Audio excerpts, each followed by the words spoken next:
if you look at the Salaf, and even if you look at my people, Somalia, back home in my country, the Qur'an is like every Somali has to go through, before he goes to school, he has to go through a Qur'an program. Before you go to school, you have to go for a Qur'an program. Once you finish the Qur'an, then you can start school. And they never used to consider anyone a talib ilm if he had never memorized the Qur'an. You can never be a student of knowledge if you've not memorized the Qur'an. So the person has to memorize the Qur'an, has to be hafid in the Qur'an. The way that they were related, they related themselves to the Qur'an, and the way that they were connected to the Qur'an was that they used to say they knew the distances of one place to another place based on how many ajza it was. They'll say that place to that place, it's the distance of 2 juz. So they will base the timing and the distance on what? On verses. And this is exactly how the Salaf were, the Sahabas. And when they would be asked, what was the time between the suhoor and the fajr? Qadru 50 ayah. The amount was 50 verses. They're all together, brothers. This is people who have connected themselves with the Qur'an. And subhanAllah, even the people who've memorized the Qur'an over there, it's not a religious thing. حافظ بكتاب الله. He's حافظ بكتاب الله. But he's what?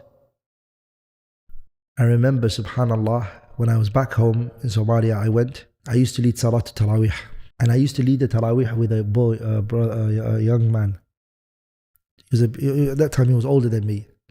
So whatever portion that was upon me to lead the Salatul Tarawih, I would memorize it. I used to memorize it, and then I would lead the Tarawih on that. Him, he wouldn't prepare it. Where would he be? He would come to me he would lead the first 4, and I would lead the second 4. No, I would lead the first four, and he would lead the second 4. And a bit after the istiraha, the relaxation. First 4, I do it. He does the second 4, and then he does the witr and the dua. He would come after the first 4 is led, walks in, asks me, where did you stop? I tell him, whisper it to him in his ear. He takes it from there. Where did he just come from? Girls that he was spending time with. That's where he comes from. And then after that he goes to cinema and he's enjoying himself. لا يخطئ. Not one mistake. Won't even pause.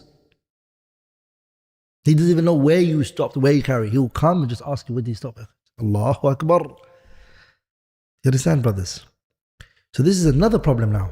That the memorization of the Qur'an here is what? Just the huruf and what's in the chest. And he's just repeating what he memorized, but it doesn't have no effect on his actions and the way he carries himself and all of that, which is another problem.